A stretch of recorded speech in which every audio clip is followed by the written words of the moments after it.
La semence, c'est la parole de Dieu. Il y a ceux qui sont au bord du chemin, ceux-là ont entendu, puis le diable survient, et il enlève de leur cœur la parole pour les empêcher de croire et d'être sauvés. Il y a ceux qui sont dans les pierres. Lorsqu'ils entendent, ils accueillent la parole avec joie, mais ils n'ont pas de racines, ils croient pour un moment. Et au moment de l'épreuve, ils abandonnent.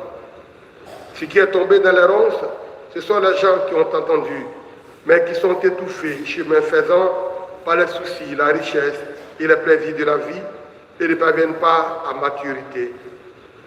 Et ce qui est tombé dans la bonne terre, ce sont les gens qui ont entendu la parole dans un cœur bon et généreux, qui la retiennent et portent du fruit par leur persévérance.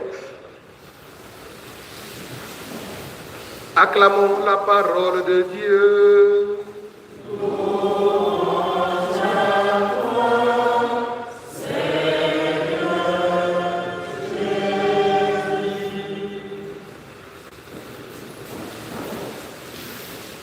Bien, chers frères et sœurs, les textes que nous avons entendus ce matin peuvent se résumer à une seule phrase: oser ce qui est meilleur pour soi.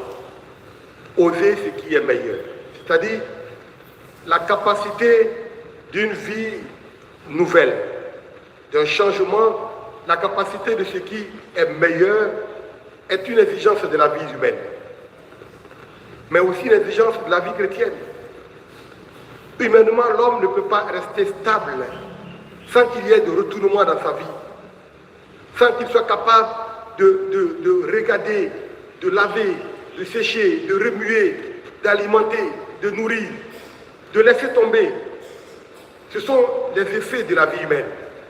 S'il n'y a pas cette dynamique d'une volonté à vouloir ce qui est meilleur pour soi-même, ce qui est meilleur en nous, à donner ce qui est meilleur, il n'y a pas de changement.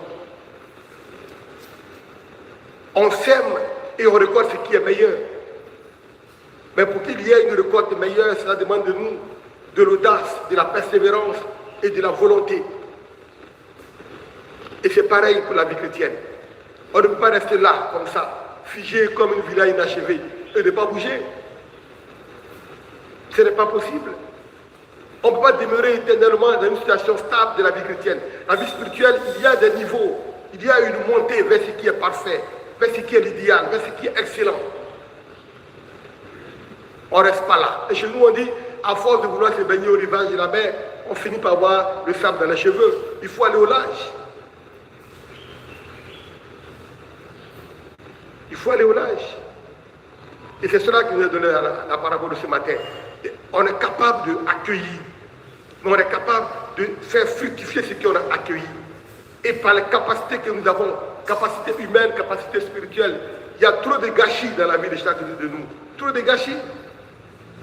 Parce qu'on n'ose pas avec audace. Souvent, on vit de complaintes et de plaintes et de murmures, et c'est inutile. Il faut oser vouloir changer les choses, se changer soi-même, et changer notre mode de vie. C'est une dynamique de la vie, sinon on meurt. Ceux qui ne veulent pas bouger vont mourir. Ce n'est pas une histoire de magie, c'est une question de conviction. À ceux qui en ont, on en donnera davantage. Et c'est le texte qui est vrai. Et celui qui ne fait rien, on lui arrache le peu qu'il a. Et moi, comment j'accueille ce qui est bon? Comment il fait donner aux autres ce qu'ils m'ont donné de vrai et de bon? Comment je suis capable de transformer ce qui est à moi à une valeur? Je suis capable d'être profitable pour les autres. À quoi j'essaie en réalité? Est-ce que ma vie est une capacité d'ouverture de vie pour les autres? Est-ce que ma vie est une vie qui transforme ce que j'ai et qui est capable de mouvoir la vie des autres? À quoi sert ce que je reçois comme talent? Comment j'accueille surtout l'action des autres dans ma vie? Et je m'arrête là. Est-ce que nous sommes capables d'être reconnaissants pour ce que nous avons reçu des autres? Pour en donner davantage mieux aussi aux autres. C'est une chaîne qui est formidable.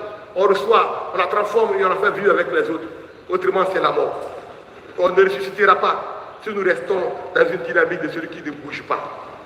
Il faut bouger, changer, renouveler, se convertir. Et c'est la nouveauté de la vie. Que Dieu nous y aide. Amen.